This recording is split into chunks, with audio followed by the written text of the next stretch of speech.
السلام علیکم ورحمۃ اللہ وبرکاتہ۔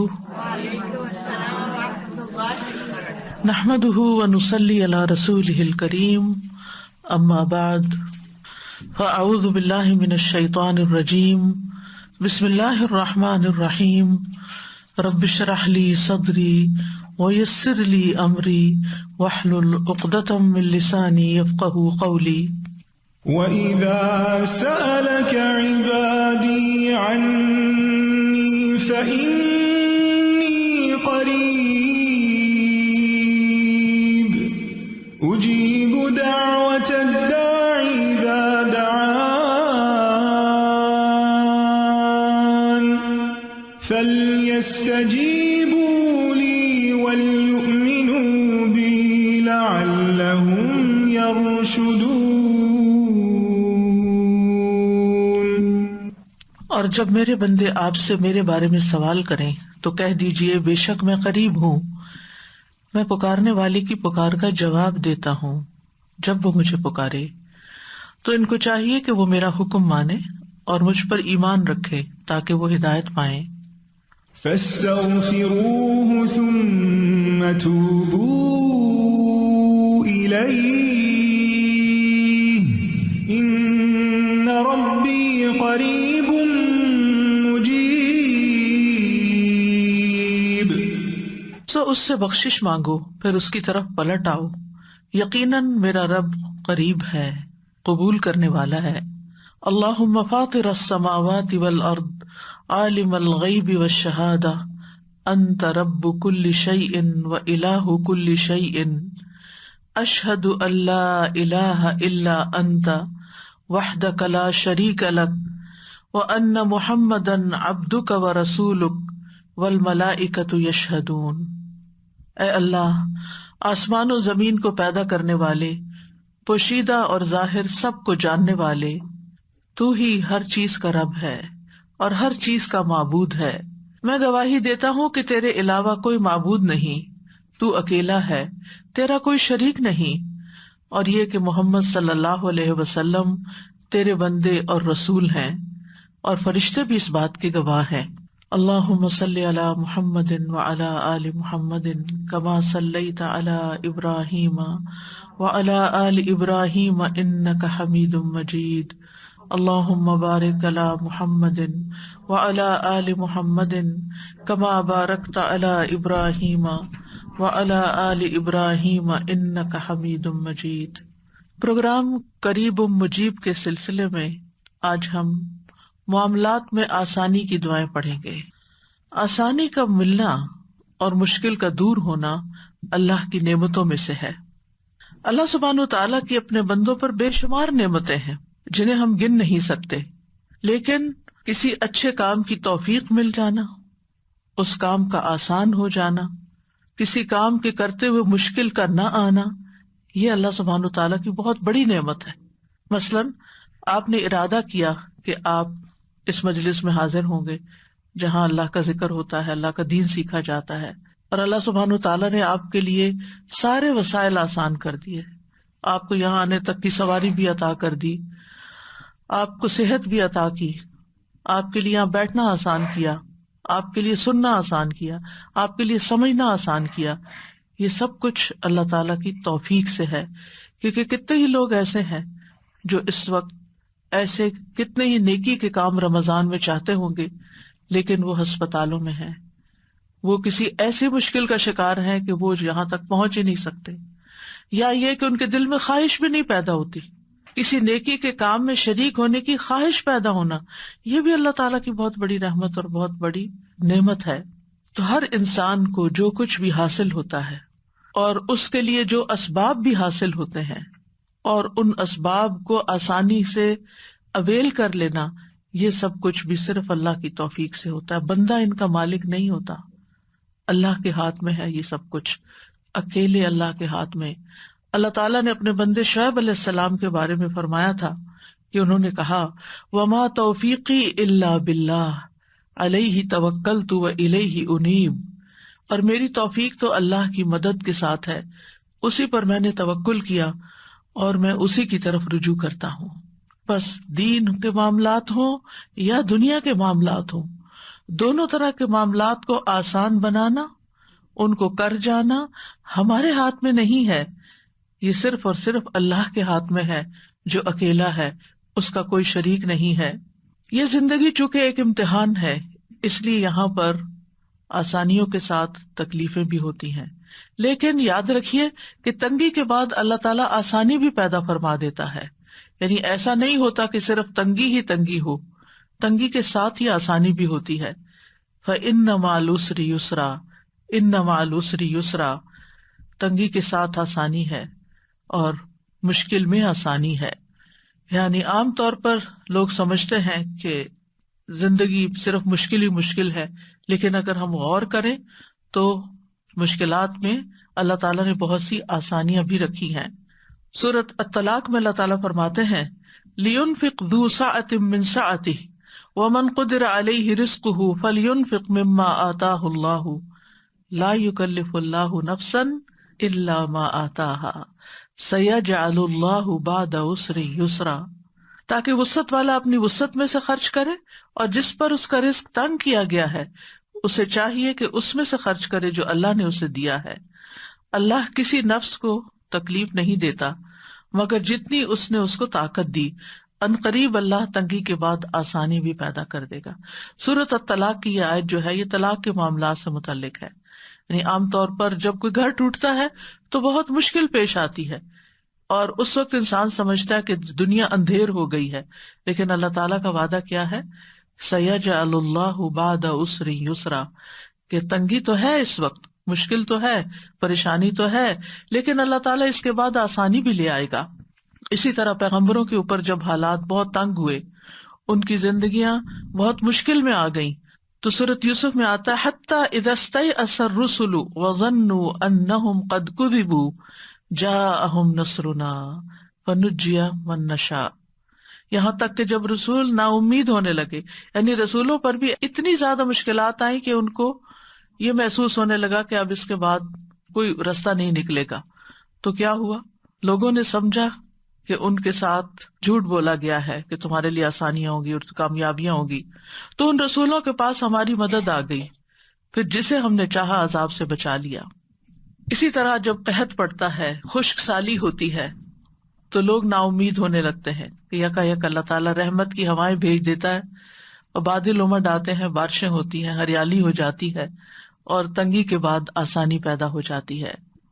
تو یہ اس دنیا کا اصول ہے کہ کبھی تنگی ہے اور کبھی آسانی ہے، کبھی رات ہے اور کبھی دن ہے، رات کے بعد دن آتا ہے اور دن کے بعد رات بھی آتی ہے۔ تو جو شخص اس حقیقت کو سمجھ جاتا ہے کہ دن کے ساتھ رات بھی ہے، تو وہ اپنے مشکل وقت کو بہت آسانی سے کاٹ لیتا ہے، کیونکہ اس کو یہ معلوم ہے کہ اس رات کو ختم ہونا ہے، یہ کیفیت یا یہ حالات جو اس وقت پیدا ہوئے ہوئے ہیں یہ ٹھیک ہو جائیں گے۔ اس سلسلے میں آج ہم نے قرآنی دعا کا انتخاب کیا ہے سورۃ الکہف کی آیت نمبر 10 سے۔ اللہ سبحانہ وتعالیٰ فرماتے ہیں ربنا آتنا من لدنك رحمة وهيئ لنا من أمرنا رشدا۔ اس آیت کے بیک گراؤنڈ میں اللہ تعالیٰ فرماتے ہیں، اس سے پہلے کیا آپ نے سمجھا کہ غار اور کتبے والے ہماری عجیب نشانیوں میں سے تھے؟ جب ان نوجوانوں نے غار کی طرف پناہ لی تو کہنے لگے، اے ہمارے رب، ہمیں اپنے پاس سے رحمت عطا کر اور ہمارے لیے ہمارے معاملے میں رہنمائی مہیا فرما۔ ان آیات میں اللہ سبحانہ تعالیٰ نے اصحاب کہف کا قصہ بیان کیا ہے۔ یہ کچھ نوجوان مسلمان تھے، ان کے ساتھ ان کا ایک کتا بھی تھا۔ ان کے ملک کا بادشاہ بت پرست تھا اور لوگوں کو مجبور کرتا تھا کہ سب بت پرست بن جائیں، تو جو لوگ نہیں مانتے تھے ان کے لیے وہ زندگی مشکل کر دیتا، انہیں سخت سزا دیتا۔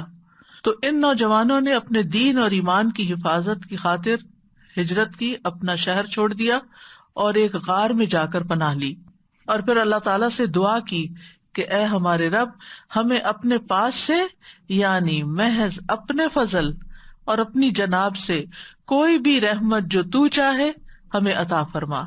جیسے موسیٰ علیہ السلام نے عرض کیا تھا، ربی انی لما انزلت الی من خیر فقیر، تو اسی طرح ان نوجوانوں نے بھی اللہ سبحانہ تعالیٰ سے دعا کی کہ یا رب تو ہمارے لیے ہمارے معاملے میں آسانی پیدا کر دے.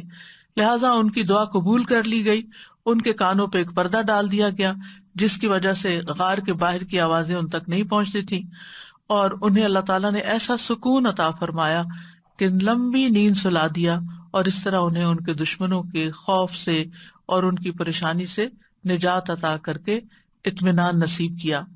تو اس واقعے میں ہمارے لیے ایک بہت بڑا سبق ہے کہ جب انسان مشکل وقت میں اللہ سبحانہ تعالیٰ کی طرف رجوع کرتا ہے تو اللہ تعالیٰ اس کے لیے آسانی پیدا کر دیتے ہیں. مشکل یہ ہے کہ جب ہمیں کوئی تکلیف ہوتی ہے تو ہم انسانوں کی طرف دیکھتے ہیں کہ شاید یہ ہمارا مسئلہ حل کر دیں، لیکن انسان تو خود ہماری طرح محتاج ہے. یا ایھا الناس انتم الفقراء الی اللہ واللہ ھو الغنی الحمید. اللہ غنی اور حمید ہے، سارے وسائل اس کے پاس ہیں، وہ قابل تعریف ہے اور وہی مشکلات کو آسان کر سکتا ہے. لہٰذا اصحاب کہف نے مشکل سے بچنے کے لیے سب سے اہم سبب اور سب سے اہم وسیلے کو پکڑا، اور وہ کیا تھا کہ اللہ سبحانہ تعالیٰ کی بارگاہ میں عاجزی، اللہ تعالیٰ سے خوب خوب دعائیں کرنا اور دعاؤں کے ساتھ اللہ کی پناہ لینا. ربنا آتنا من لدنک رحمہ، اے ہمارے رب تو ہمیں اپنے پاس سے رحمت عطا فرما.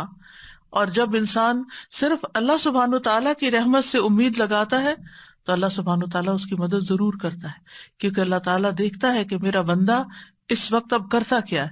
اصل میں کوئی بھی مشکل جو آتی ہے ہماری زندگی میں وہ ہمیں کچھ نہ کچھ سکھا جاتی ہے اور ہمیں اس امتحان سے گزار کر ہمارے درجات کو بلند کرنے کا ذریعہ بنتی ہے. انسان اس کے ذریعے میچورٹی کے لیول پہ پہنچتا ہے، آگے بڑھتا ہے. انسان اپنی عبادت کے ذریعے بھی آگے بڑھتا ہے، لیکن مشکلات پر صبر کر کے، مشکلات کو برداشت کر کے اس کی حکمت اور اس کے اندر کے جوہر جو ہوتے ہیں وہ باہر نکل آتے ہیں. اور جن چیزوں کی طرف اور جن عبادات کی طرف وہ توجہ نہیں کر رہا ہوتا اور اللہ تعالیٰ چاہتا ہے کہ بندہ ان عبادات کی طرف توجہ کرے، تو مشکل وقت میں انسان پھر جب اللہ کی طرف رجوع کرتا ہے تو اللہ تعالیٰ اس کے لیے رہنمائی میسر کر دیتا ہے. اور پھر خاص طور پر آپ دیکھیں کہ ان نوجوانوں کا جو قصہ ہے یہ ہمیں بتاتا ہے کہ ان نوجوانوں کو اللہ تعالیٰ نے ایسی سمجھ دی تھی کہ عین جوانی کے عالم میں انہوں نے اتنی پیاری دعا مانگی کہ ربنا آتنا من لدنک رحمہ. اور کہا جاتا ہے کہ وہاں کے اشرافیہ تھے، ایلیٹ گھرانوں کے بچے تھے، انہوں نے کوئی دنیاوی وسائل اختیار نہیں کیے کہ بادشاہ تک اپروچ کریں اور پھر اپنے آپ کو بچائیں. انہوں نے بادشاہوں کے بادشاہ کو اپروچ کیا، یعنی اللہ رب العزت سے دعا کی. اور پھر جب رحمت آ جاتی ہے نا اللہ تعالیٰ کی تو ہر چیز مل جاتی ہے. لہذا اس رحمت کے ذریعے ان کا کھانا پینا، امن و اطمینان، دشمنوں کے خوف سے دوری، سبھی کچھ ان کو میسر آ گیا. اور وہ کہاں پر تھے؟ غار میں تھے. غار میں کوئی کھانا نہیں ہوتا، غار میں کوئی ٹھنڈا کمرہ نہیں ایسا ہوتا کہ اگر گرمی ہے یا کوئی پریشانی اور تکلیف ہے تو وہاں کوئی لائٹ ہوگی. آپ دن میں تو غار میں جا کے پھر بھی بیٹھ سکتے ہیں، لیکن آپ کو یہ پتا ابھی رات آنی ہے اور کوئی کیڑا مکوڑا اور کوئی سانپ بچھو بھی آ سکتا ہے. جیسے نبی صلی اللہ علیہ وسلم جب غار ثور میں پناہ لیے ہوئے تھے تو حضرت ابو بکر نے جس سوراخ میں پاؤں رکھا وہاں سے ایک سانپ نے ان کو یا بچھو نے کاٹ لیا تھا. تو اس وقت ان کے آنسو نکلنے لگے تھے، حالانکہ وہ اللہ کے راستے میں تھے، لیکن یہ جو مخلوقات ہیں ان کا شر تو اپنی جگہ موجود ہے. تو اس وقت بھی انہوں نے اف تک نہیں کی اور کوئی شکوہ شکایت نہیں کی.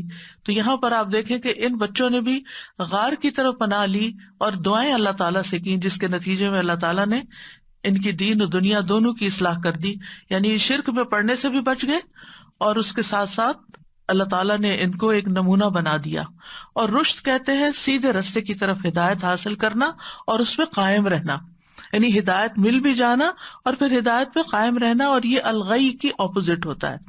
تو بہرحال انہوں نے ایسے اسباب اختیار کیے جو ان کی دعا کی قبولیت کا سبب بنے، اور وہ یہ کہ انہوں نے کسی انسان پہ بھروسہ نہیں کیا، نہ اپنی ذات پہ بھروسہ کیا، نہ کسی اور مخلوق پہ بھروسہ کیا، بلکہ عاجزی اور انکساری کے ساتھ اللہ تعالیٰ سے اپنے معاملات کی آسانی کا سوال کرتے رہے. اور کوشش کے بعد اللہ پہ جب بھروسہ کیا اور دعا مانگی تو اللہ تعالیٰ نے دعا قبول کر لی. 3 چیزیں نظر آتی ہیں: کوشش، اعتماد، بھروسہ، یقین اور دعا. اور اللہ تعالیٰ نے مشکل آسان کر دی. مشکلات کیوں آتی ہیں؟ اگر دیکھا جائے تو یہ دنیا کی زندگی اٹ سیلف ایک آزمائش ہے. اللہ تعالیٰ فرماتے ہیں ام حسبتم ان تدخلوا الجنۃ ولما یعلم اللہ الذین جاہدوا منکم ویعلم الصابرین، کیا تم سمجھتے ہو کہ تم یوں ہی جنت میں داخل ہو جاؤ گے، یعنی بغیر کسی مشکل سے گزرے ایسے ہی جنت میں چلے جاؤ گے، حالانکہ ابھی تو اللہ نے تم میں سے ان لوگوں کو جانا ہی نہیں جنہوں نے جہاد کیا، اور نہ ان کو جو صبر کرنے والے ہیں. یعنی اللہ کی راہ میں جد و جہد کرنے والے اور صبر کرنے والے ابھی اللہ نے ان کو جانچا پرکھا نہیں، یعنی ان کی آزمائش ہونی ہے، ابھی ان کی پرکھ ہونی ہے کہ کون مشکل آنے پر اللہ کے راستے میں جد و جہد کو جاری رکھتا ہے اور کون اس مشکل پر صبر کرتا ہے. یعنی مشکل ہماری سچائی کو پرکھنے کے لیے آتی ہے کہ ہم کسی کاز میں کتنے سچے ہیں. اور ویسے بھی اس زندگی میں امتحانوں کا آنا لازمی ہے. اللہ تعالیٰ نے پہلے سے ہی بتا دیا وَلَنَبْلُوَنَّكُمْ بِشَيْءٍ مِّنَ الْخَوْفِ وَالْجُوعِ وَنَقْصٍ مِّنَ الْأَمْوَالِ وَالْأَنفُسِ وَالثَّمَرَاتِ وَبَشِّرِ الصَّابِرِينَ الَّذِينَ إِذَا أَصَابَتْهُمْ مُصِيبَةٌ قَالُوا إِنَّا لِلَّهِ وَإِنَّا إِلَيْهِ راجعون أُولَئِكَ عَلَيْهِمْ صَلَوَاتٌ مِّن رَّبِّهِمْ وَرَحْمَةٌ وَأُولَئِكَ هُمُ الْمُهْتَدُونَ. اور ہم یقیناً تمہیں خوف اور بھوک اور مالوں اور جانوں اور پھلوں کی کمی میں سے کسی نہ کسی چیز کے ساتھ ضرور آزمائیں گے.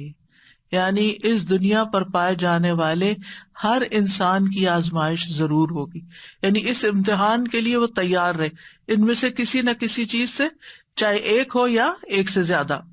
پھر فرمایا ہم نے ان لوگوں کی آزمائش کی جو ان سے پہلے تھے، سو اللہ ہر صورت میں ان لوگوں کو جان لے گا جنہوں نے سچ کہا، اور ان کو بھی جو جھوٹے ہیں.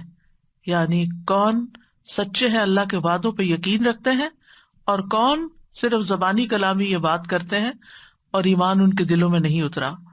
یعنی اللہ سبحانہ وتعالیٰ آزمائیں گے، اور صبر کرنے والوں کو خوشخبری دے دیجئے.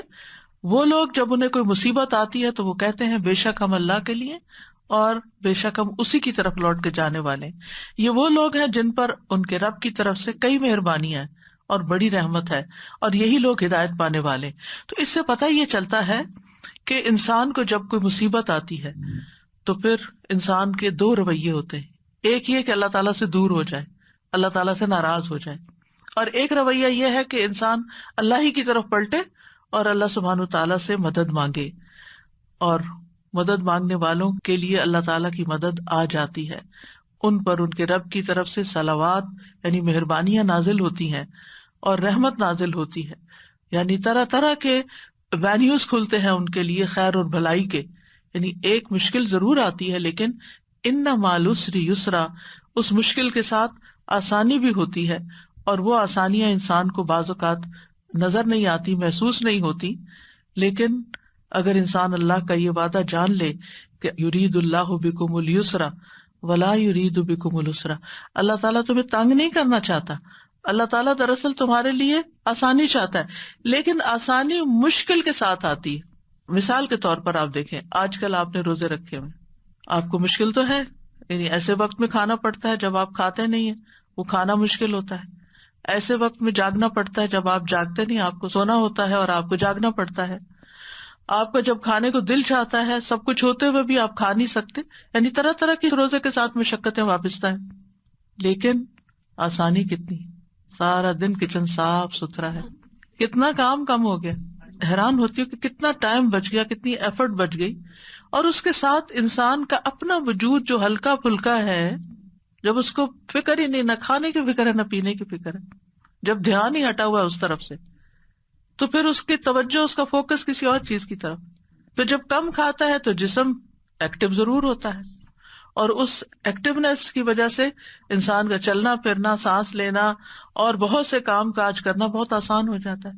پھر اس کے ساتھ یہ کہ عبادت کی جو لذت نصیب ہوتی ہے، قرآن پڑھنے کی، دعا کرنے کی، اللہ سبحانہ تعالیٰ کا ذکر کرنے کی، تسبیح کرنے کی، وہ بھرے پیٹ تو ہوتی نہیں. پھر اسی طرح انسان اگر کچھ سیکھتا یا سکھاتا ہے تو وہ بھی اس کے لیے آسان ہو جاتا ہے، اور دل میں ایک سکون کی اور راحت کی جو کیفیت ہوتی ہے وہ بھی ناقابل بیان ہے. تو ایک آپ نے منہ ہی بند کیا نا، کھانا بھی نہیں چھوڑا ہے، یا تھوڑی سی نیند قربان کی ہے، لیکن کتنی آسانیاں ہیں ساتھ. اگر انسان ان کے اوپر غور کرے، ان کی طرف توجہ کرے. رسول اللہ صلی اللہ علیہ وسلم نے فرمایا تھا ان ھذا الدین یسر، یہ دین آسان ہے. یعنی ہم سمجھتے دین میں بہت مشکلات ہیں، لیکن جہاں جہاں ہمیں جس حکم پر عمل کرتے ہوئے مشکل پیش آتی ہے وہیں ساتھ آسانی بھی اللہ نے رکھی. اور اگر انسان اس حکم پر عمل نہیں کرتا تو بے شمار مشکلات اس کی زندگی میں پیدا ہو جاتی ہیں. اور فقہ میں ایک اصول ہے المشقۃ تجلب التیسیر، مشقت آسانی لاتی ہے، مشقت آسانی لاتی. ایک اور اینگل سے، فقہ کے اینگل سے، مثلاً آپ بیمار ہو گئے، اب آپ وضو نہیں کر سکتے، آپ بیٹھے بیٹھے وہیں ہاتھ مار کے اپنا تیمم کر لیتے ہیں، آسانی آ گئی نا. وضو میں ایک مشقت تو بہرحال ہے، لیکن آپ کے لیے مشقت آئی تو اللہ نے ساتھ ہی آسانی بھی دے دی.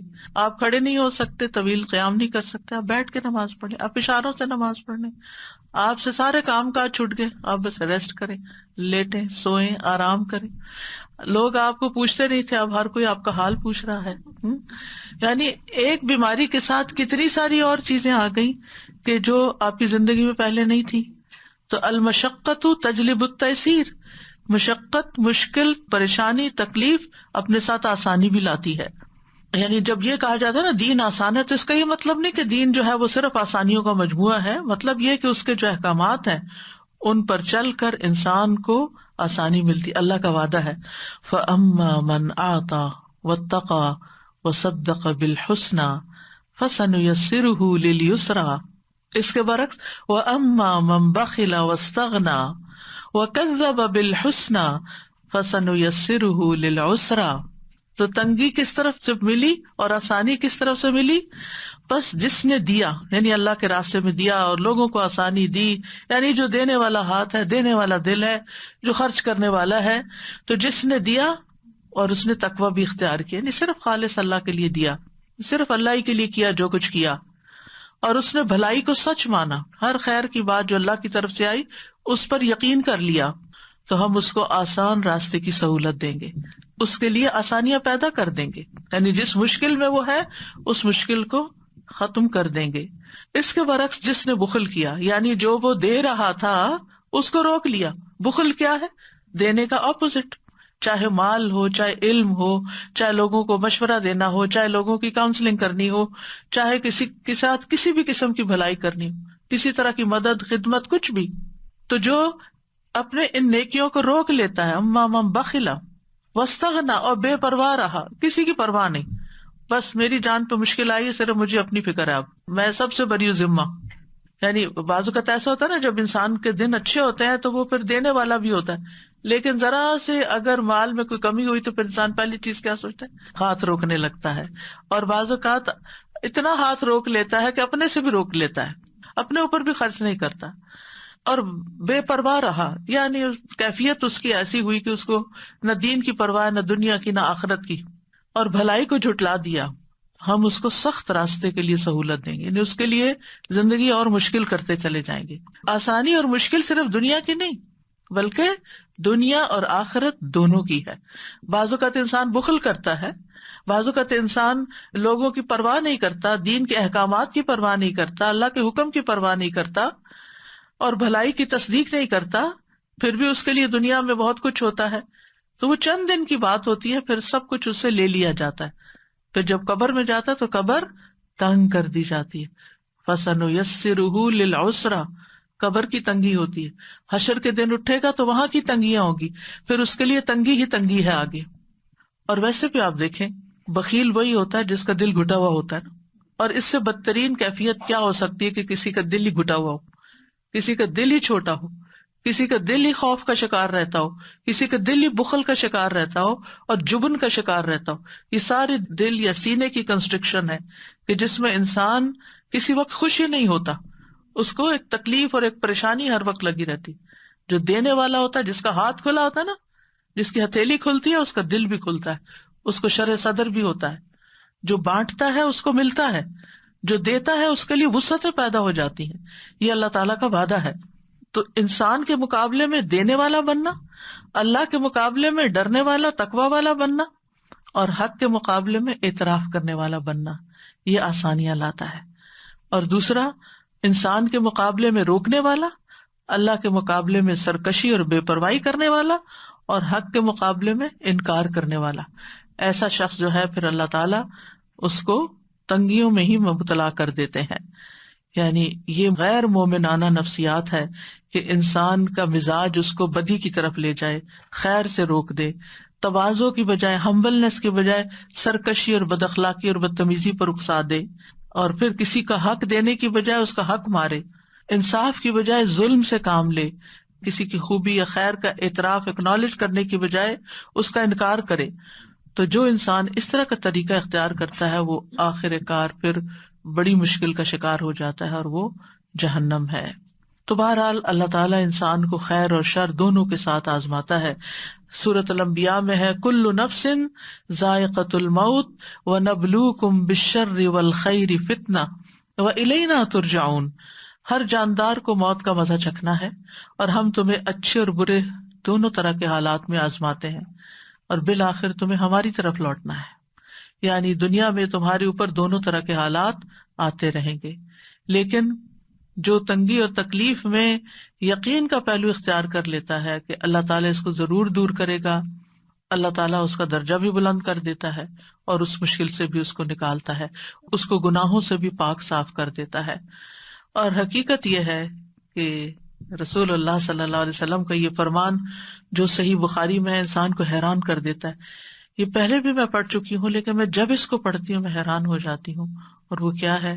مَن یرد اللہ بہ خیرا یصب منہ. اللہ جس کے ساتھ بھلائی کا ارادہ کرتا ہے اسے مصیبت میں مبتلا کر دیتا ہے. اللہ جس کے ساتھ بھلائی کا ارادہ کرتا ہے. اگر ہمیں کوئی مشکل پیش آتی ہے تو ہم کیا سمجھتے ہیں، یا کسی کے اوپر کوئی مشکل آتی ہے تو لوگ کیا سمجھنے لگتے ہیں؟ کوئی گناہ کیا ہوگا نا، کوئی غلطی کی ہوگی نا، اور اس کو گلٹ میں مبتلا کرتے ہیں. لیکن یہاں پر کیا بتایا جا رہا ہے، اور صحیح بخاری کی صحیح روایت ہے کہ اللہ تعالیٰ اسے کسی مصیبت میں مبتلا کر دیتے ہیں جس کے ساتھ اللہ بھلائی کا ارادہ کرتا ہے. تو اگر ہماری زندگی میں کوئی چھوٹی مصیبت ہے یا کوئی بڑی مصیبت ہے تو آپ سمجھے کہ اللہ سبحانہ تعالیٰ ہمیں اپنے لیے اور خالص کرنا چاہتا ہے اور مہذب بنانا چاہتا ہے اور سنوارنا چاہتا ہے، جنت کے قابل بنانا چاہتا ہے. کیونکہ جنت میں غیر مہذب لوگ نہیں ہوں گے، وہ نہیں ہوں گے جن سے اللہ ناراض ہے یا جن سے اللہ خوش نہیں. تو یہ اللہ کی بندے سے محبت کی نشانی ہوتی ہے.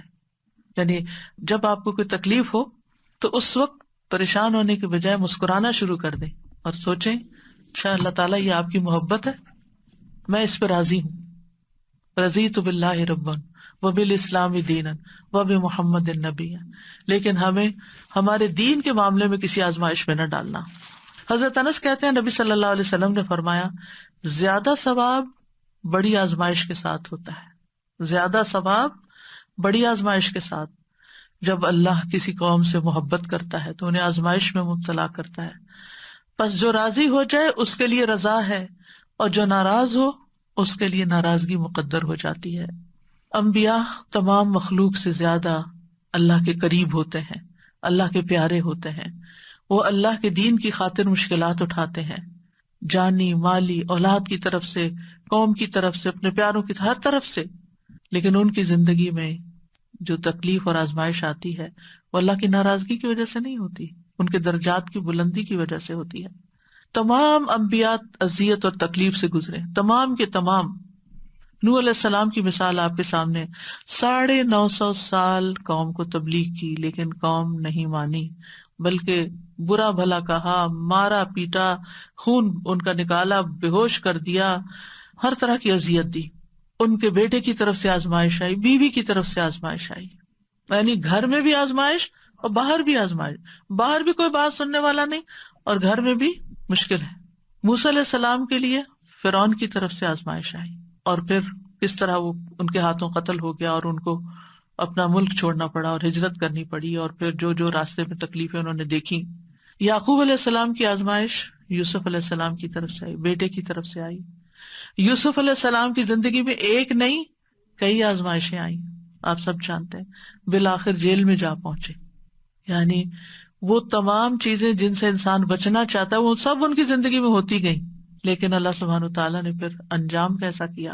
ایوب علیہ السلام کی آزمائش بیماری کی صورت میں آئی. لوط علیہ السلام کی مشکل جس قوم کی طرف بھیجے گئے ان کی طرف سے آئی، پھر بیوی کی طرف سے بھی آئی، گھر والوں کی طرف سے آئی کہ وہ نہیں ایمان لائیں یا اس طرح ساتھ نہیں دیا اپنے شوہر کا جیسے دینا چاہیے تھا۔ اور نبی صلی اللہ علیہ وسلم کے لیے سب سے مشکل ترین دن کون سا تھا؟ طائف والا دن، پھر احد والا دن، پھر حنین والا دن، خندق میں آپ دیکھیے کتنی مشکل ہے، یعنی ساری جنگیں ہی مشکل تھی، کوئی بھی آسان نہیں تھی۔ پھر گھر میں بھی آپ دیکھیں ساری اولاد سوائے حضرت فاطمہ کے فوت ہو گئی، اور پھر آپ پہ تو بچپن سے ہی مشکلات تھی، یتیم پیدا ہوئے، باپ کی شکل نہیں دیکھی، چھوٹی سی عمر معصوم بچے تھے کہ والدہ بھی فوت ہو گئی، یعنی کوئی آزمائش کی قسم آپ دیکھیں کہ جسے آپ آزمائش کہیں اور وہ آپ پر نہ آئی ہو۔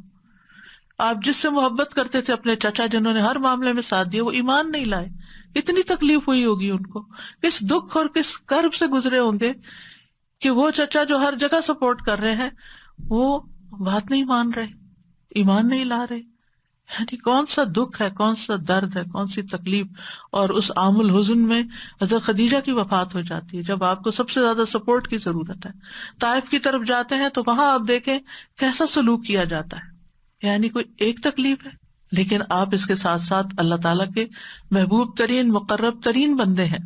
پھر آپ کی ازواج پر بھی مشکلات آئیں، حضرت عائشہ پر جو مشکل آئی، جس طرح ان پر الزام لگایا گیا اور کس طرح انہوں نے صبر کیا، اور پھر کس طرح بالکل جب حالات تنگ ہو گئے، آخری وقت میں نہ والدہ کوئی حمایت کر رہی تھی اور نہ ہی والد کی طرف سے کوئی پیار کے کلمات ملے اور نہ ہی نبی صلی اللہ علیہ وسلم کی طرف سے کوئی بہت حوصلہ افزائی ملی، یوں لگتا تھا جیسے تکلیف کی شدت میں حواس کھو بیٹھی ہیں، اور وہ کہنے لگی میں اپنی اور آپ لوگوں کی مثال یوسف کے والد کے سوا نہیں پاتی۔ ان کو نام بھی بھول گیا حضرت یعقوب کا اس وقت، یعنی سخت پریشانی کے عالم میں، جب انہوں نے کہا تھا فصبر جمیل واللہ المستعان علی ما تصفون، صبر بہتر ہے اور اللہ ہی میرا مددگار ہے ان سب باتوں میں جو تم بیان کر رہے ہو۔ پھر کیا ہوا؟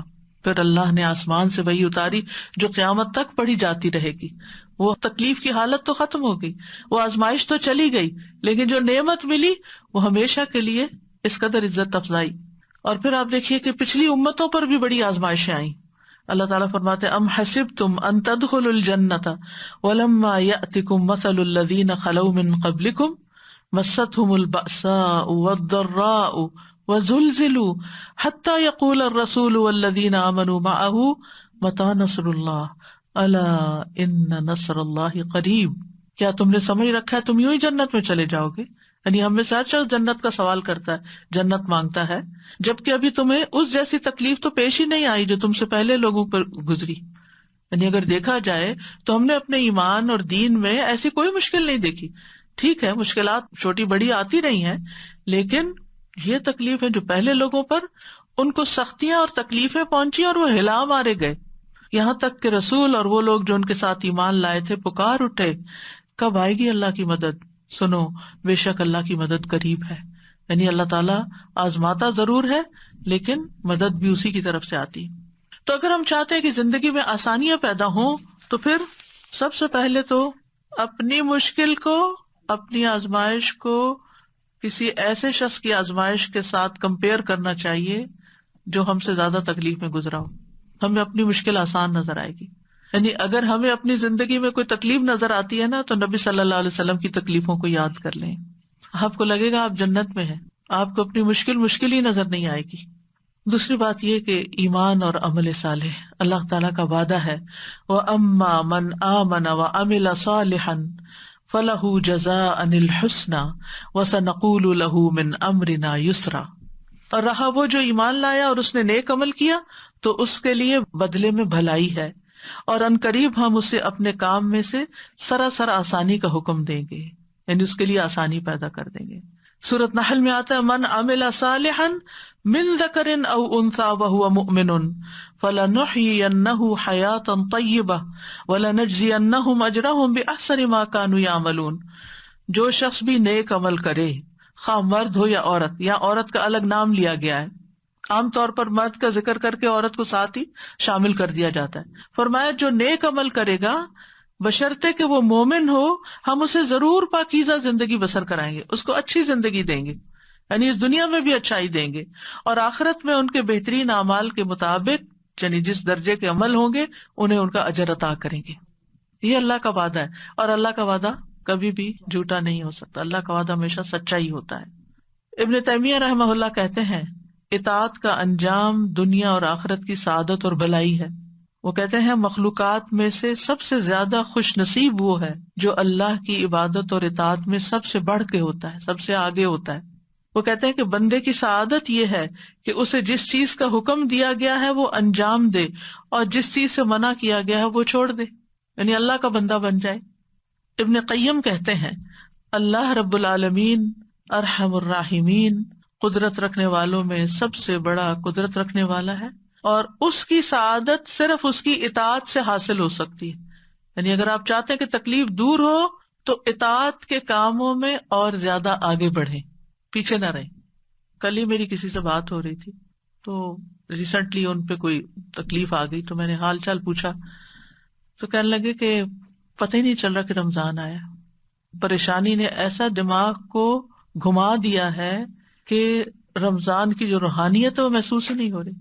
تو ہوتا یہ ہے کہ ایک آزمائش جب آتی ہے نا تو انسان کے دین کو خطرہ لاحق ہو جاتا ہے، دین میں اور پیچھے چلا جاتا ہے، دین کی روح نکل جاتی ہے. تو اللہ سبحانہ وتعالیٰ ایسی کسی مشکل میں نہ ڈالے کہ جب ہمارا دین کی چولیں ڈھیلی پڑنے لگی. میں نے ان سے کہا کہ آپ یہ دعا پڑھیں. کہنے لگے تو دعائیں بھول گئی ہیں کہ کون سی کس وقت پڑھتے ہیں. یعنی بعض اوقات انسان اتنا پریشان ہوتا ہے کہ اس کو اسی لیے فرمایا کہ والعصر ان الانسان لفی خسر الا الذین آمنوا وعملوا الصالحات وتواصوا بالحق وتواصوا بالصبر. تکلیف کے وقت ایک دوسرے کو حق اور صبر کی ضرورت ہوتی ہے. یعنی جب کوئی شخص کسی پریشانی میں ہو تو اس کو تنہا نہ چھوڑا جائے، بلکہ اس کو یاد دہانی کرائی جائے کہ اچھا اب یہ پڑھ لو، اب یہ پڑھ لو، اب یہ کر لو، اب یہ کر لو. پھر اس کے بعد یہ ہے، ابن قیم کہتے ہیں کہ اللہ کے وہ احکامات اور اس کا وہ حق جو اس نے اپنے بندوں پر واجب ٹھہرایا ہے، اور وہ شرعی احکامات جو اس نے ان کے لیے مشروع کیے ہیں، یہ آنکھوں کی ٹھنڈک ہے، دلوں کی لذت ہے، روح کی نعمتیں ہیں اور اس کی خوشیاں ہیں، اور اسی کے ساتھ روحوں کی سعادت ہے کہ انسان تکلیف کے وقت اور زیادہ اللہ کی عبادت کی طرف متوجہ ہو جائے. پھر ہے اللہ تعالیٰ کا تقوی اختیار کرنا، صرف اللہ سے ڈرنا. وَمَن يَتَّقِ اللَّهَ يَجْعَل لَّهُ مِنْ أَمْرِهِ يُسْرًا، جو اللہ سے ڈرے گا اللہ اس کے لیے اس کے کام میں آسانی پیدا کر دے گا، اللہ تعالیٰ اس کا کام آسان کر دیں گے. اس کا مطلب کیا ہے؟ اس کا مطلب یہ ہے کہ جب اللہ کا تقوی آئے گا نا تو عموماً آپ دیکھیں کہ جو ہمیں تکلیف اور پریشانیاں ہوتی ہیں نا، یا مال کی طرف سے آتی ہیں، یا اولاد کی طرف سے آتی ہیں، یا باقی انسانوں کی طرف سے، چاہے کوئی بھی انسان ہو، اسپاؤز ہو یا کوئی فرینڈز ہو یا کوئی کلیگز ہو یا پارٹنرز ہو، یعنی کسی کی طرف سے بھی آ جاتی ہے. پھر جب تکلیف آتی ہے نا، سب سے پہلے تو اللہ تعالیٰ سے رابطہ کمزور، اس سے بدگمانی ہونے لگتی، میرے اوپر یہ کیوں مسئلہ آ گیا، باقی تو سب لوگ خوش ہیں. اب تقویٰ کیا کہتا ہے کہ نہیں، اللہ کی رضا پہ راضی ہونا ہے، تو انسان فوراً اپنے خیالات جھٹک کے واپس تقویٰ کی طرف لوٹتا ہے. پھر انسانوں کے ساتھ جب معاملہ ہوتا ہے تو انسان ایک دم غصے میں آ جاتا ہے اور برا بھلا کہنا شروع کر دیتا ہے. یعنی انسان کی مرضی کے خلاف جب کوئی چیز ہوتی ہے تو انسان مشتعل ہو جاتا ہے، مشتعل شعلے سے یعنی بھڑک اٹھتا ہے. پھر اس کی زبان پہ قابو نہیں رہتا، پھر اس کے جسچرز پہ قابو نہیں رہتا، یعنی اس کے جو سارے ایکشنز ہوتے ہیں وہ بالکل اللہ کی ناپسند کے ہو جاتے ہیں. اور بعض اوقات انسان ظلم کرنے لگتا ہے. کسی نے آپ کو ایک مارا نا تو آپ کا دل ٹھنڈا نہیں ہوتا جب تک آپ 2 نہ مار لیں. اب آپ نے اگر 2 ماری، ایک تو آپ کا بدلہ ہو گیا اور ایک آپ کے خلاف لکھا گیا. چاہے آپ اس وقت مصیبت میں اور رو رہے ہیں لیکن آپ ظالم ہو گئے اب، اور ظلم جو ہے وہ قیامت کے دن کے اندھیرے ہوں گے. یعنی بعض اوقات کسی نے کوئی ایسی بات کہہ دی، ایک چھوٹی سی بات کہہ دی اور ہم نے اس کو 10 سنا دی، ہم سوچتے ہیں ہم جیت گئے، ہمارا پلہ بھاری ہے. نہیں، آپ ہار گئے ہیں، آپ اللہ کے سامنے خسارے میں چلے گئے ہیں. آپ نے اپنی زبان کھول دی ہے، آپ ذلیل و رسوا ہو جائیں گے، کیونکہ زبان ہی انسان کو عزت کے مقام پہ پہنچاتی ہے اور زبان ہی انسان کو ذلیل و خوار کرتی ہے. اور اس کے نتیجے میں کیا ہوتا ہے، مثلا بزنس میں 2 شریک ہیں یا 2 پارٹنر، 2 کولیگز ہیں. اب اگر ان کی آپس میں کوئی انبن ہوئی ہے اور ایک دوسرے کو ذلیل کیا ہے تو اس میں آپ دیکھیں کہ جتنے ان کے مل کے ترقی کرنے کے چانسز ہے، سارے چانسز ختم ہو گئے. اب وہ جو اکٹھا کام کر رہے تھے وہ الگ ہو گیا، وہ الگ ہوا تو کئی اور مسائل کھڑے ہو گئے. اسی طرح بہت سے لوگ جیسے ہسبینڈ وائف ہوتے ہیں، بہت کیسز میں دیکھا گیا ہے کہ جب غصے میں طلاق تک بات پہنچ گئی. مجھے اتنی حیرت ہوتی ہے، بیچاری خواتین بعض اوقات روتی ہوئی پوچھتی ہیں کہ چھوٹی سی بات تھی تو میرے ہسبینڈ نے یہ بول دیا، اب کیا طلاق ہو گئی ہے؟ یا وہ اگر یہ بھی کہہ دیتے ہیں نا کہ میں تمہیں چھوڑ دوں گا، تو وہ اس پہ بھی پریشان ہوتی ہیں کہ کہیں شاید ہمیں طلاق ہو گئی، کیونکہ ہمارے معاشرے میں جہالت ہے، ان کو پتہ ہی نہیں کہ کس لفظ سے طلاق ہوتی ہے کس سے نہیں ہوتی. اور بعض لوگ پھر صرف گلٹ میں زندگی گزارتے رہتے ہیں، کیا پتا طلاق ہو چکی ہو، کیا پتا یہ ہو چکا ہو وہ ہو چکا. ایسے میں خاص طور پر گھریلو معاملات میں اگر شوہر غصے میں ہے تو بیوی کو کیا چاہیے؟ خاموشی اختیار کر لے، جگہ بدل لے، آگے پیچھے ہو جائے، تاکہ جو شیطان نے آگ بھڑکائی ہے وہ ٹھنڈی ہو جائے. اور اسی طرح اگر بیوی غصے میں آ گئی ہے تو شوہر کو چاہیے کہ وہ گھر سے یا تو باہر چلا جائے یا کوئی اور کام شروع کر دے، کیونکہ بعض اوقات سامنے بھی ہوتا ہے تو پھر وہ ایک دوسرے کو بولتے کیوں نہیں بولو، تم بھی لڑو تاکہ اور میدان گرم ہو.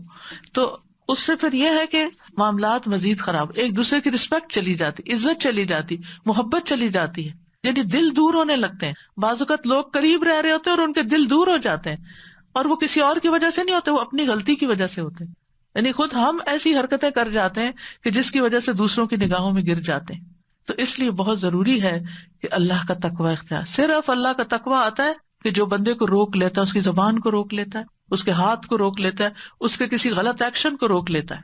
پھر اللہ تعالیٰ کا فرمان ہے وَمَن يَتَّقِ اللَّهَ يَجْعَل لَّهُ مَخْرَجًا، اور جو اللہ سے ڈرے گا اللہ اس کے لیے تنگی سے نکلنے کا رستہ بنا دے گا. اور یہ بھی تقوی کے ساتھ ہی ہے. ربیع ابن خثیم کہتے ہیں کہ یہ ہر اس کام سے نکلنے کا راستہ جو لوگوں پر تنگ ہو جائے، یعنی بند گلی سے راستہ نکل آئے گا. پھر یہ کہ مشکل حالات میں اللہ پر ہی توکل کرنا چاہیے.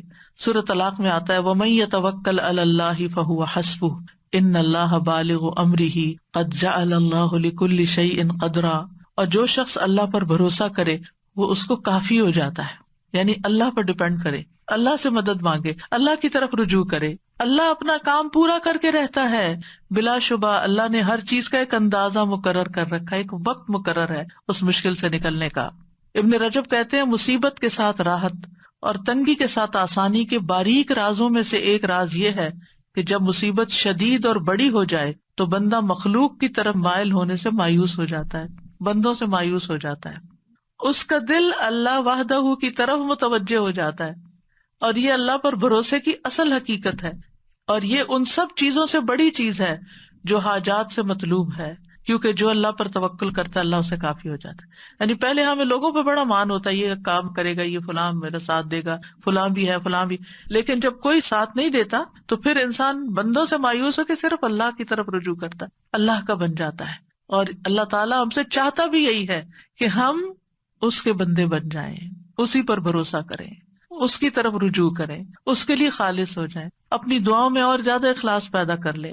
اور پھر آپ دیکھیں کہ جو اللہ سے حسن ظن رکھتا ہے اللہ سبحانہ وتعالیٰ اس کو مشکل سے نکال دیتا ہے. غار ثور میں جب حضرت ابوبکر پریشان ہو گئے تھے کہ دشمن تو سر پہ آ گئے ہیں، تو نبی صلی اللہ علیہ وسلم نے کیا فرمایا؟ لا تحزن ان اللہ معنا، غم نہ کرو اللہ ہمارے ساتھ ہے. اور یہ کہنے کی دیر تھی فانزل اللہ سکینتہ علیہ، اللہ نے اس پر اپنی سکینت نازل کر دی. وَأَيَّدَهُ بِجُنُودٍ لَمْ تَرَوْهَا، ایسے لشکروں سے مدد کی جو تم نہیں دیکھ رہے تھے، اور کفار نامراد پلٹ گئے. پھر یہ ہے کہ مشکل میں اپنی تمام حاجات صرف اللہ کے سامنے رکھنی چاہیے. رسول اللہ صلی اللہ علیہ وسلم نے فرمایا جسے انتہائی شدید حاجت آ پڑے اور اس نے اسے لوگوں پر پیش کر دیا تو اس کی حاجت دور نہ ہوگی، اور جس نے اللہ پہ پیش کیا عنقریب اللہ اسے بے پرواہ کر دے گا، یا تو جلد ہی موت آ جائے گی یا جلد غنی ہو جائے گا.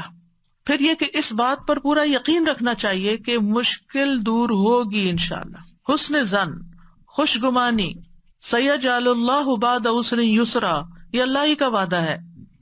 یعنی سختی کے بعد آسانی، تنگی کے بعد وسعت، اور فقر کے بعد مالداری اللہ تعالیٰ ضرور عطا کرے گا. پھر آپ دیکھیے کہ یہ یقین کہ ہر تنگی کے ساتھ دو آسانی ہے، فَإِنَّ مَعَ الْعُسْرِ يُسْرًا، إِنَّ مَعَ الْعُسْرِ يُسْرًا، یعنی ہر مشکل کے ساتھ آسانی ہے، بے شک اسی مشکل کے ساتھ ایک اور آسانی ہے. یعنی مشکل بیچ میں اور آسانیاں دونوں طرف ہیں. نبی صلی اللہ علیہ وسلم نے فرمایا مدد صبر کے ساتھ ہے، کشادگی تنگی کے ساتھ ہے، بے شک ہر مشکل کے ساتھ ایک آسانی ہے، بے شک اسی مشکل کے ساتھ ایک اور آسانی ہے. ابن مسعود کہتے ہیں مشکل اگر کسی بل میں داخل ہو جائے، سوراخ میں، تو آسانی بھی آتی ہے، یہاں تک کہ وہ بھی اس کے ساتھ داخل ہو جاتی. یعنی اگر مشکل کہیں گھسی ہے آسانی بھی ساتھ گھس جائے گی. پھر یہ کہ کشادگی آنے تک جتنی دیر یا جتنے دن تنگی ہے انسان زیادہ سے زیادہ اللہ تعالیٰ کی طرف رجوع کرے اور اگر معاملات آسان نہیں ہو رہے تو اللہ تعالیٰ کو بلیم کرنے کی بجائے کہ اللہ تعالیٰ دعا نہیں سنتا، یا لوگوں کو بلیم کرنے کی بجائے کہ یہ میری مشکل کا سبب ہے، کیا کرے؟ خود کو ملامت کرے، میری عبادت میں کمی ہے، میری کوئی غلطی ہے، میری نافرمانی ہے، میری دعاؤں میں کمی ہے، میری دعائیں کمزور ہیں۔ انسان اپنے اندر کی غلطی کو تلاش کرے۔ ابن رجب کہتے ہیں جب مومن پر مشکلات کے دور ہونے میں دیر ہو جائے اور وہ بہت زیادہ دعائیں مانگ مانگ کر اور عاجزی کر کے مایوس ہو جائے اور دعا کی قبولیت کے آثار ظاہر ہی نہ ہوں، تو وہ اپنی ذات کی طرف رجوع کرے اور خود کو ملامت کرے، اپنے نفس کو کہے اے نفس یہ ساری مصیبت تیرے اپنی وجہ سے آئی ہے، اگر تیرے اندر کوئی خیر ہوتی تو تیری دعا قبول ہو جاتی۔ اور انسان کا اپنے نفس کو ملامت کرنا، یہ کہنا I was wrong, I am wrong، اللہ کو بہت سے نیک اعمال سے زیادہ محبوب ہے، کیونکہ لا الہ الا انت سبحانک انی کنت من الظالمین۔ اللہ تعالیٰ میری غلطی ہے، آپ کا کوئی قصور نہیں، ساری بھلائی تیرے ہاتھ میں ہے، سبحانک تو پاک ہے ہر نقص اور عیب سے، غلطی میرے اپنے اندر ہے، مجھے میری غلطیاں دکھا دے، مجھے ان پر توبہ کی توفیق دے دے، مجھے اصلاح کی توفیق دے دے۔ آدم علیہ السلام کی توبہ کیسے قبول ہوئی تھی؟ آسانی کیسے ہوئی تھی؟ ربنا ظلمنا انفسنا وان لم تغفر لنا وترحمنا لنکونن من الخاسرین۔ اللہ ہم نے اپنی جان پر ظلم کیا، اگر تو ہمیں بخشے گا نہیں اور تو ہم پہ رحم نہیں کرے گا تو ہم ضرور خسارہ اٹھائیں گے۔ تو ہوتا بھی یہی ہے، ما اصابک من مصیبت فبما کسبت ایدی، یعنی تمہارے اپنے ہاتھوں کی کمائی سے تم پر مشکل آئی ہے۔ یعنی اگر انسان دعا کی قبولیت کا اہل نہیں، یعنی ایک انسان ہے مستجاب الدعوات ہے، ادھر دعا کرتا ہے ادھر دعا قبول ہوتی ہے، ادھر مشکل آسان ہو جاتی۔ ایک انسان ہے وہ ایسا نہیں ہوتا، دعا کرتا ہے مشکل آسان نہیں ہوتی، پھر کیا ہے؟ مطلب یہ ہے کہ ابھی وہ اس کا اہل نہیں کہ اس کی دعا قبول ہو، لہذا وہ جب اپنی غلطی کا اعتراف، اپنے گناہوں کا اعتراف اور استغفار کی کثرت کرتا ہے تو گناہ مٹ جاتے ہیں اور رستے آسان ہو جاتے ہیں۔ تو استغفار بہت فائدہ مند چیز ہے ہر تنگی اور رکاوٹ دور کرنے کے لیے، جیسے مال میں تنگی آئی ہے یا اولاد میں ہے یا کاروبار میں ہے یا کسی بھی طرح کی دل میں تنگی ہے، رزق میں تنگی ہے، استغفار کی کثرت ان ساری رکاوٹوں کو استغفار دور کرتا ہے۔ اور پھر خاص طور پر صدقہ و خیرات، لوگوں کو دینا، لوگوں پر احسان کرنا، لوگوں کی زندگیوں کو آسان کرنا، اطاعت کے کام کرنا، یعنی صرف دل سے نہیں، یعنی زبان سے بھی اور عمل سے بھی۔ اب مثلا دوسروں کی زندگی آپ کیسے آسان کر سکتے ہیں؟ ان کو کوئی اچھا مشورہ دے کے، ان کا کوئی کام کر کے، ان کی کوئی مدد کر کے، کیونکہ جو انسان کسی کی مدد نہیں کرتا، کسی کی خدمت نہیں کرتا، کوئی کام نہیں کرتا، نکما اور بیکار ہوتا ہے، وہ کسی کے دل میں عزت نہیں پا سکتا، وہ کسی کے دل میں جگہ نہیں بنا سکتا۔ اور جب آپ کسی کی مدد نہیں کرتے تو کوئی آپ کی مدد کب کرے گا؟ ان تنصر اللہ ینصرکم، اگر تم اللہ کی مدد کرو گے، اللہ کو تو مدد نہیں چاہیے، مطلب کیا ہے؟ اللہ کے دین کی، یا اللہ نے جہاں جہاں مدد کرنے کا کہا ہے، ینصرکم، تو مدد تمہارے پاس آئے گی۔ حدیث میں آتا ہے کہ جو بندہ بندوں کی ضروریات پوری کر رہا ہوتا ہے اللہ تعالیٰ اس کی حاجتیں پوری کر دیتا ہے، لیکن اگر ہم سستی کا شکار ہوں اور اگر ہم صرف اپنی ہی دنیا میں کھوئے رہیں اور بندوں کے لیے خیر اور بھلائی کا باعث نہ بنے تو زندگی تنگ ہونے لگتی ہے۔ اور پھر نماز اور صبر کے ذریعے مدد حاصل کرنا، ہمت کرنا اور صبر کرنا، وَاصْبِرْ عَلَىٰ مَا أَصَابَكَ إِنَّ ذَلِكَ مِنْ عَزْمِ الْأُمُورِ، صبر کے نتیجے میں تکلیفیں دور ہو جاتی ہیں۔ ابن قیم کہتے ہیں 3 چیزیں انسان کو آزمائش پر صبر کرنے پر آمادہ کرتی ہیں۔ نمبر 1 یہ کہ انسان اچھے بدلے کو ذہن میں رکھے، یعنی تکلیف کیسے آسان ہوگی کہ انسان سوچے میرے لیے اجر ہی اجر ہے، جتنی دیر یہ تکلیف ہے دل خوش ہو جائے گا اس کا۔ دوسرا یہ کشادگی کی روح کا انتظار کرنا، یعنی تکلیف میں کشادگی کے انتظار میں کہ ابھی کھل جاتا ہے رستہ، ابھی مثلا آپ ٹریفک جام میں پھنس گئے تو بجائے اس کے کب کھلے گا، پتہ نہیں کتنے گھنٹے لگیں گے، نیگیٹو سوچنے کے بجائے بس ابھی ہوگا، اس وقت سے میں کوئی فائدہ اٹھا لوں، کچھ پڑھ لوں، کچھ ذکر کر لوں، ایک صورت ہی یاد کر لیتی، آپ دیکھیں گے آپ کو یاد ہی نہیں رہے گا کہ راستہ بند تھا، کھل جائے گا، اللہ کو پکارنے لگیں گے آپ۔ اور تیسرا یہ کہ مصیبت کو 2 چیزوں سے دور کرنا، یعنی بندہ اپنے اوپر اللہ کی نعمتوں کو شمار کرے، اور اگر وہ انہیں گننے اور شمار کرنے سے عاجز آ جائے گا تو وہ مصیبت اس پہ آسان ہو جائے گی جس میں وہ مبتلا ہے، کیونکہ وہ اتنی نعمتیں یاد کر لے گا کہ وہ کہے گا یہ کیا مشکل ہے۔ پھر قرآن سے تعلق جوڑنا، ابن قیم کہتے ہیں کسی نیک آدمی سے کہا گیا ہم روزانہ کتنا قرآن پڑھیں؟ انہوں نے کہا اتنا پڑھو جتنی آپ خوش نصیبی اور سعادت چاہتے ہو، یعنی جتنی خوش نصیبی چاہتے ہو اتنا پڑھتے جاؤ. بعض مفسرین کہا کرتے تھے جنہوں نے قرآن کی تفسیریں لکھی ہیں، ہم قرآن پڑھنے میں مشغول ہوئے تو ہمیں دنیا میں برکات اور خیرات نے ڈھانپ لیا، کیونکہ قرآن جو ہے وہ ہیلنگ بھی کرتا ہے، قرآن شفا ہے. پھر مشکل حالات میں جزا فضا نہیں کرنی، رونا دھونا نہیں، فضول باتیں نہیں کرنی، چڑچڑا پن نہیں ظاہر کرنا. رسول اللہ صلی اللہ علیہ وسلم نے فرمایا 2 آوازیں دنیا اور آخرت میں ملعون ہے، نعمت ملنے پر گانا بجانا یعنی میوزک اور یہ سب کچھ، اور مصیبت کے موقع پر جزا فضا کرنا، رونا، حال دعائی، چیخ چلانا، یہ سب. پھر آپ دیکھیے کہ بندوں سے شکوہ نہیں کرنا. کیا ہوتا ہے مشکل ہوتی، اس کو سنا کہانی، اس کو سنا، اس کو سنا، اور اس سے کیا ہوتا ہے وہ وقتی طور پہ انسان کو تھوڑے سے کتارسس محسوس ہوتا ہے، دعا میں کمی آ جاتی. جب دل بھرے اور دعا کثرت سے کرے تو وہ زیادہ فائدہ مند ہے. رسول اللہ صلی اللہ علیہ وسلم فرماتے ہیں کہ اللہ تعالیٰ نے فرمایا جب میں اپنے مومن بندے کو آزماتا ہوں اور وہ تیمارداری کرنے والوں کے سامنے میرا شکوہ نہیں کرتا، یعنی بیمار ہوتا ہے تو اللہ کی شکایت نہیں کرتا، تو میں اس کو اپنی قید سے آزاد کر دیتا ہوں، اس کے پہلے گوشت کے عوض بہترین گوشت عطا کرتا ہوں، اور اس کے پہلے خون کے بدلے بہترین خون عطا کرتا ہوں، اور وہ اثر نو پھر عمل کرنا شروع کر دیتا ہے. پھر مشکل حالات میں کمزوری نہیں دکھانی چاہیے، کمزور نہیں پڑنا چاہیے مشکل کے آگے، کیونکہ اللہ والے ایسے ہی ہوتے ہیں. وَكَأَيٍّ مِّن نَّبِيٍّ قَاتَلَ مَعَهُ رِبِّيُّونَ كَثِيرٌ فَمَا وَهَنُوا لِمَا أَصَابَهُمْ فِي سَبِيلِ اللَّهِ وَمَا ضَعُفُوا وَمَا اسْتَكَانُوا.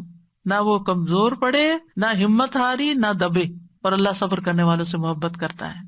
پھر یہ کہ تکلیف کے وقت بھی نعمتوں پہ نظر رکھ کے ان کا شکر ادا کرتے جانا، یعنی بجائے اس کے کہ تکلیف کا ذکر کرتے رہنا، اس کی بجائے اللہ نے یہ بھی دیا، اللہ نے یہ بچایا، اللہ نے یہ احسان کیا ہے، اس کا زیادہ ذکر کرنا. مثلا کسی کا کوئی فوت ہو گیا، کچھ لوگوں کے پاس آپ تعزیت کے لیے جاتے ہیں نا تو وہ بہت مایوسی کی باتیں کرتے رہتے ہیں، یہ چلا گیا، اس کا کیا ہوگا، فلاں کیا ہوگا، فلاں فلاں فلاں.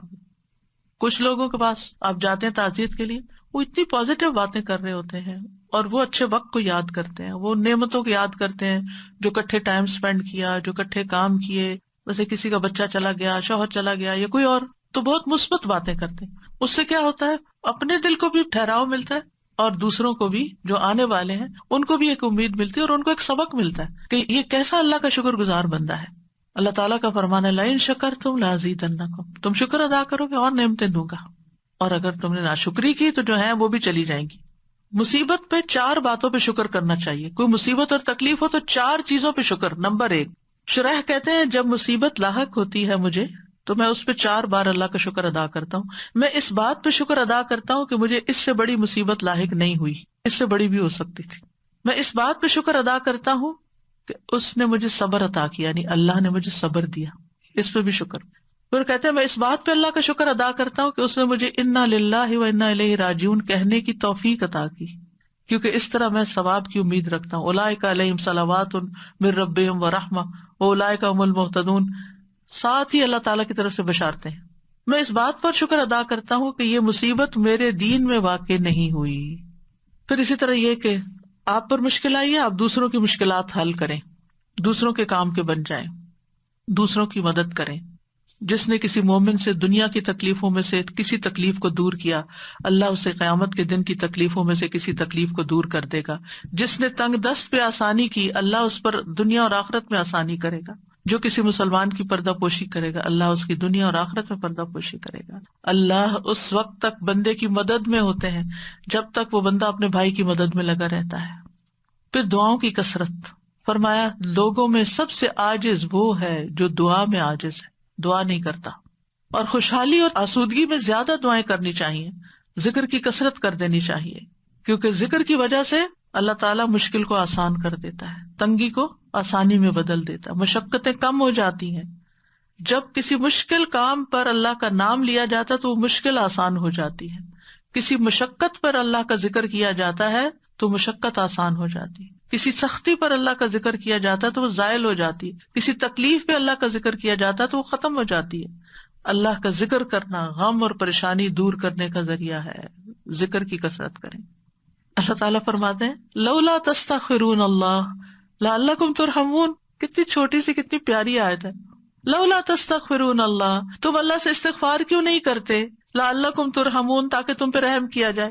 یعنی تم استغفار کرو گے تو تمہاری طرف اللہ کی رحمت آ جائے گی. اور تنگی کیسے پیدا ہوتی ہے؟ انسان کے گناہوں کی وجہ سے، اپنے ہی اعمال کی وجہ سے، یا پھر اللہ کے ذکر سے روگردانی کی وجہ سے۔ وَمَنْ أَعْرَضَ عَنْ ذِكْرِي فَإِنَّ لَهُ مَعِيشَةً ضَنْكًا، پھر یہ کہ عبادت کے لیے وقت نہ نکالنے کی وجہ سے بس دنیا دنیا دنیا۔ اللہ تعالیٰ فرماتے ہیں اے ابن آدم، تم اپنے آپ کو میری عبادت کے لیے فارغ کر لو، میں تمہارے دل کو بے نیازی سے بھر دوں گا، میں تمہارا فقر دور کر دوں گا۔ لیکن اگر تم ایسا نہیں کرو گے تو میں تمہارے دونوں ہاتھوں کو کام میں مشغول کر دوں گا، اس کے باوجود تمہارا فقر دور نہیں کروں گا۔ جو شخص صرف دنیا کی فکر کرتا ہے اس کے معاملات سلجھنے کی بجائے بگڑنا شروع ہو جاتے ہیں۔ یعنی اگر آپ سب کچھ چھوڑ کر صرف دنیا سنوارنے کے پیچھے لگ جائیں تو وہ نہیں سنورے گی۔ جب دل میں ایک فقر اور ایک پریشانی لگ جائے گی تو ڈھیروں چیزیں بھی آپ کے دائیں بائیں ہوں تو آپ کو نظر نہیں آئیں گی۔ رسول اللہ صلی اللہ علیہ وسلم نے فرمایا جس شخص کا مقصد اور پریشانی غم دنیا ہو اور وہ دنیا کا ہی ہو کر رہ جائے اور وہ اسی کی نیت کرتا ہو تو اللہ اس کی آنکھوں کے سامنے اس کا فقر کر دیتے ہیں اور اس کے معاملات اس پر بکھیر دیتے ہیں اور اس کو اتنا ہی ملتا ہے جو اس کے لیے لکھ دیا گیا ہے۔ اور جس شخص کا مقصد آخرت ہو اور حرص آخرت ہو وہی اس کا ہدف ہو جائے، وہ اسی کی نیت کرتا ہو تو اللہ تعالیٰ اس کے دل میں غنا ڈال دیتے ہیں اور اس کے معاملات کو یکجا کر دیتے ہیں، اس کو اپنی حاجتوں کے لیے بھاگنا نہیں پڑتا، دنیا اس کے پاس ذلیل ہو کر آتی ہے۔ اور جو شخص دنیا کی فکر کرتا رہتا ہے بس اللہ تعالیٰ اس سے بے نیاز ہو جاتا ہے۔ رسول اللہ صلی اللہ علیہ وسلم نے فرمایا جو اپنے غموں کو ایک ہی غم بنا لے، سارے غم جمع کر کے ان کو ایک غم میں ڈال لے اور وہ آخرت کا غم، تو اللہ اس کے دنیا کے غموں سے اسے کفایت کرے گا۔ جب آخرت کا غم لگتا ہے تو پھر انسان آخرت کی تیاری میں لگ جاتا ہے نا، اچھے اچھے کاموں میں لگ جاتا ہے۔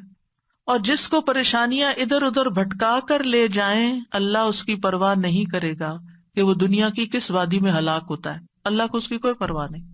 یعنی آپ پریشان ہوئے، آپ نے نماز بھی ٹھیک سے نہیں پڑھی، آپ جو نیکی کے کام کرتے تھے وہ بھی چھوڑ دیے، بندوں کی خدمت مدد وہ بھی چھوڑ دی۔ پنجابی میں ایک لفظ ہوتا ہے ویر کے بیٹھنا، کبھی سنا یہ لفظ ویرنا؟ ایک دو لوگوں کو سمجھ آ گئی میں نے کیا کہا۔ جیسے بچے ہوتے ہیں نا تو اگر ماں ان کو ڈانٹ دیتی ہے تو وہ ویر کے بیٹھ جاتے ہیں، ان کو پھر وہ کہ کھا لو تو وہ کھاتے نہیں، کہتے سو جاؤ تو وہ سوتے نہیں، ان کو جو کچھ کہے وہ ایک بات نہیں ماننے کو تیار ہوتے۔ اس کیفیت کو کہتے ہیں ویرنا۔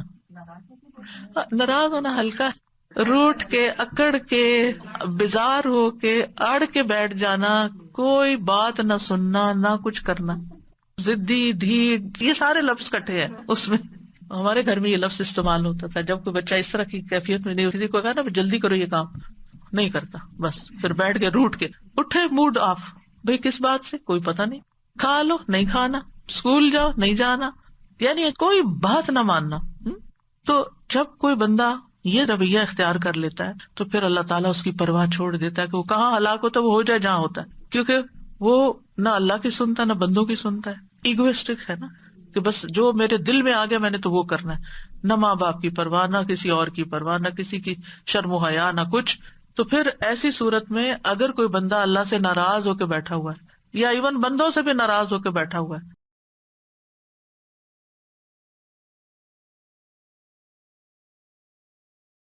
یعنی ناراضگی میں ہمیں کمیونیکیشن بڑھانی چاہیے۔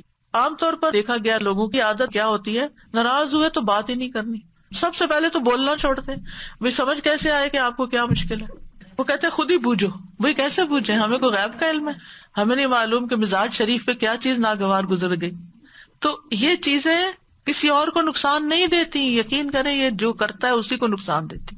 اللہ تعالیٰ بھی اس کی پرواہ چھوڑ دیتا ہے، اور بندے بھی ایک دو دن ناز نخرے اٹھاتے ہیں پھر اس کے بعد چھوڑ دیتے ہیں کہ یہ تو اپنی ہی ماننے والا ہے، جب اس کا اپنا موڈ ٹھیک ہوگا تو وہ ٹھیک ہو جائے گا خود ہی، چھوڑو اس کو۔ تو اپنے اس خول سے باہر نکلنا ہے، انا سے باہر نکلنا ہے، اپنی غلطی ڈھونڈنی ہے۔ اس طرح کی جو کیفیات میں اصل میں شیطان کی طرف سے آتی ہے، اور شیطان انسان کا سب سے بڑا دشمن ہے۔ وَأَمَّا مَن بَخِلَ وَاسْتَغْنَىٰ، یہ اس کی تفسیر ہے۔ وَكَذَّبَ بِالْحُسْنَىٰ، نیکی کی بات، کوئی مشورہ، کوئی نصیحت سب جھٹلا دی۔ فَسَنُيَسِّرُهُ لِلْعُسْرَىٰ، ہم اس کے لیے اور مشکل پیدا کریں گے۔ تو ہمیں آخر میں دعائیں بھی مانگنی چاہیے۔ کون سی دعائیں فائدہ دیتی ہیں؟ ایک تو یہ ہے سورۃ کہف والی جو میں نے سب سے پہلے بتائی، ربنا آتنا من لدنک رحمتا وہیئ لنا من امرنا رشدا۔ پھر اس کے بعد رب اشرح لی صدری ویسر لی امری. خاص طور پر جب کوئی کام مشکل ہو جائے نا تو یہ دعا پڑھ کے ویسر لی امری ویسر لی امری ویسر لی امری، تکرار کے ساتھ، اصرار کے ساتھ اپنا وہ معاملہ سامنے رکھ کے اللہ میرا یہ کام آسان کر دے.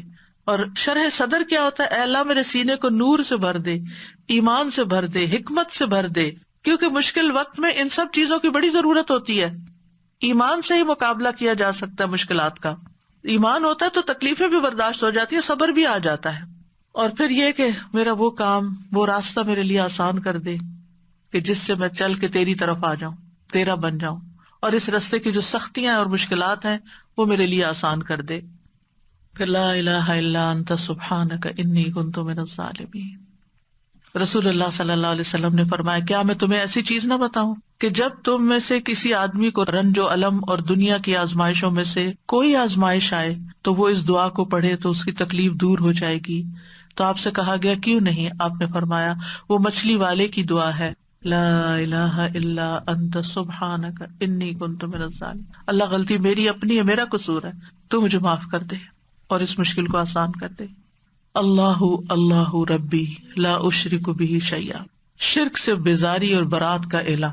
رسول اللہ صلی اللہ علیہ وسلم نے فرمایا جس کو کوئی پریشانی یا غم یا بیماری یا سختی لاحق ہو، پریشانی، غم، بیماری، سختی، اور وہ یوں پڑھے اللہ ربی لا شریک لہ، ایک یہ ورژن ہے اللہ ربی لا شریک لہ، اور ایک ہے اللہ اللہ ربی لا اشرک بہ شیئا، تو وہ تکلیف اس سے دور کر دی جائے گی.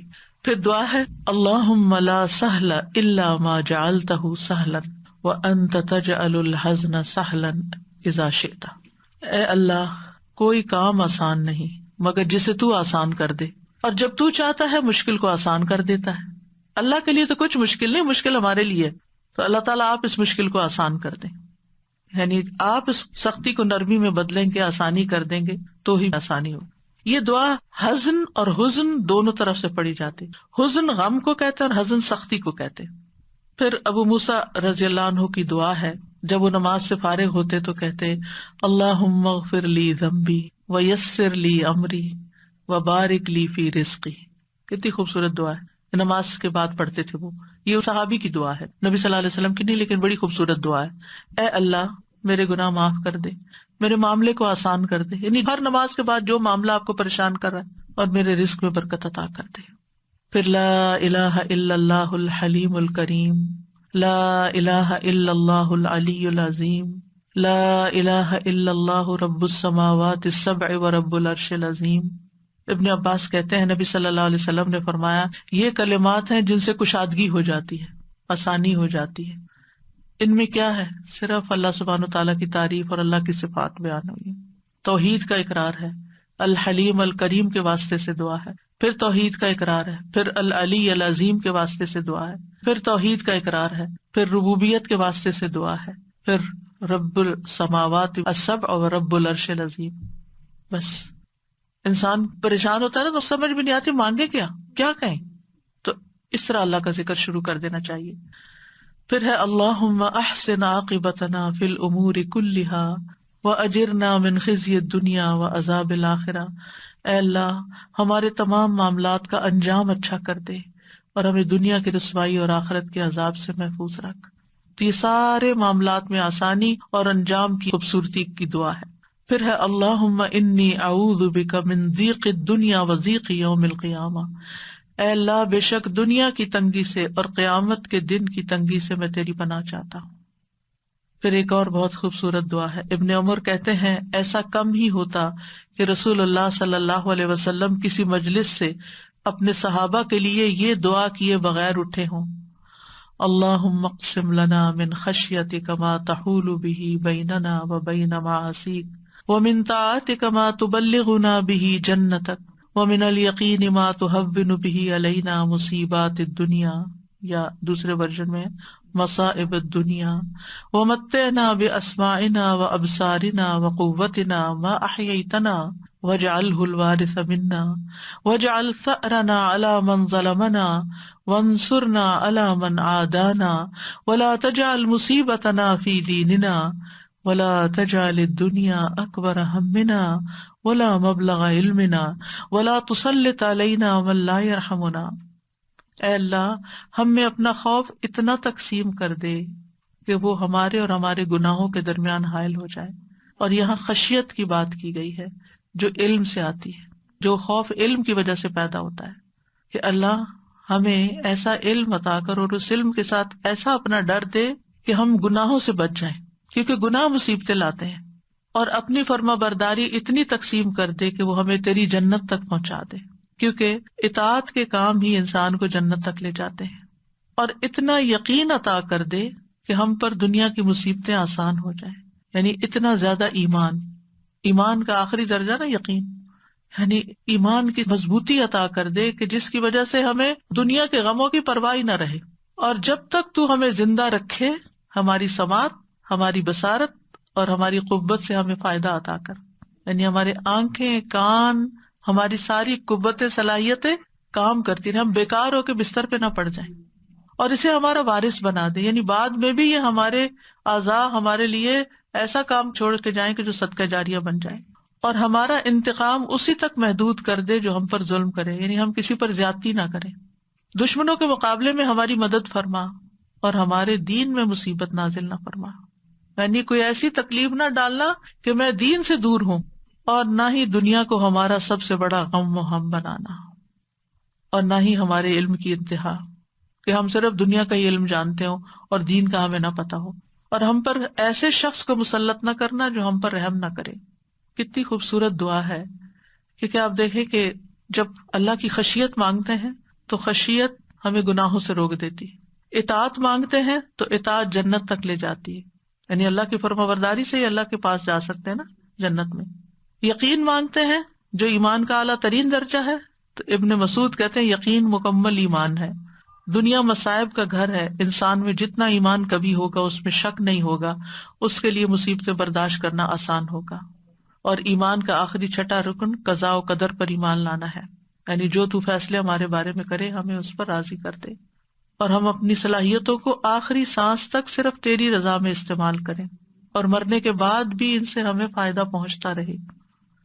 اور جس نے ہم پہ ظلم کیا تو خود اس سے بدلہ لے، اور جو ہم سے عداوت رکھتا ہے، جس میں شیطان سب سے بڑا دشمن ہے ہمارا، اور اس کے علاوہ بھی جو ہم سے عداوت رکھتے ہیں، منافقین ہیں، مشرکین ہیں، اور کوئی اور بھی، اور خصوصاً ہمارے دین کا جو دشمن ہے، ہمیں ان پر کامیابی عطا کر. وانصرنا علی من عادانا، ان کے خلاف ہماری مدد فرما، اور ہمارے دین میں مصیبت نہ آئے. یہ نہ ہو کہ کسی آزمائش کی وجہ سے ہماری نمازیں چھٹ جائیں، یا کسی بدعت میں پڑ جائیں، یا کسی شرک میں مبتلا ہو جائیں. آپ نے دیکھو کہ لوگ نجومیوں کے پاس چل پڑتے ہیں اور غلط کام کرنے لگتے ہیں، تعویذ گنڈے کرنا شروع کر دیتے ہیں.